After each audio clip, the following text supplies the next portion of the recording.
The night is dark and full of rumours indeed, it seems. Hey guys, Isai here, and today I'm going to be talking about Bethesda and the Game of Thrones game that was leaked via a Target webpage. There's a lot of people that have just jumped onto the hype train, myself included on that train, but we don't have many people wrapping the story up. I've only seen 2 other YouTubers give an update to the story, so I'm going to jump on the bandwagon too, because who likes an unfinished story? George R.R. Martin. So it's looking like the Game of Thrones game leak is most likely false. Apparently it's super easy to create fake pages on the Target website, as this was also found on the website, Rockstar Games Game of Thrones. I don't know about you guys, but I don't quite think that this is true. I mean, maybe Rockstar ate one too many chickens and got hyped for Season 7 of Game of Thrones, but I doubt that entirely. In addition to this, someone took the original Bethesda Game of Thrones game post and asked the official Twitter account of Target if it was legit, to which they replied with the following: "This is not a known game and why no products are shown. We're updating the page to clarify no products found to avoid future confusion." So guys, I guess that kind of puts the nail in the coffin for the supposed Game of Thrones Bethesda game. Well, does it?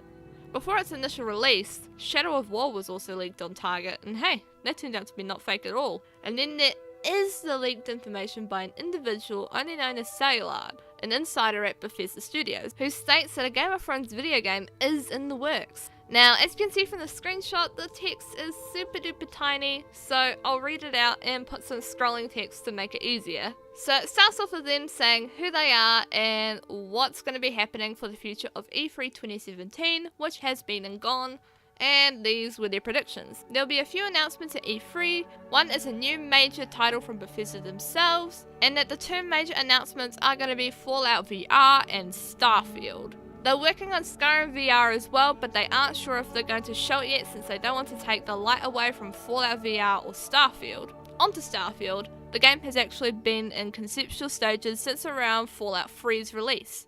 It went into pre-production officially very low tier after Skyrim's release. After Fallout 4's release, it went into full pre-production, and after all the DLC was out, they sped into full development. Now we're going to bypass all the information about the game itself and then move on to the next thing. They have another fantasy game of a famous franchise in the works, Game of Thrones, and pre-production Elder Scrolls 6 and conceptual for Elder Scrolls 7, which is Todd's magnum opus. Now that's a shit ton of information to process, but let's focus on what is true. Now Bethesda did announce Fallout VR in the end, but no Starfield.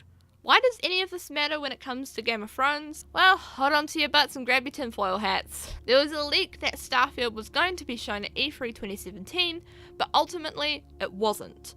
But was it supposed to? In the background throughout Bethesda's conference, there was a lot of space imagery and stars that were kinda there for no reason really. And then there's the fact that the conference itself was super short. Like there was supposed to be something else shown. Like perhaps a new announcement that has stars? Maybe? Sailor then goes on to say the following: "Because of ZeniMax, we were actually approached to do a Bethesda-style Game of Thrones game in the past, but we refused to because we wanted to focus on our own titles, which was Skyrim at the time. But once Game of Thrones became massively popular, they reached out yet again, this time with HBO, and ZeniMax is basically the person responsible for enforcing this deal upon us. Anyways, I get that this might seem like a bad thing that you have to wait so long for another Bethesda game, but this is kind of a good thing as well. This will give us more time to work on Elder Scrolls 6, and as technology improves, the game improves. The Game of Thrones game is primarily first person, but it's meant to be more realistic in its combat.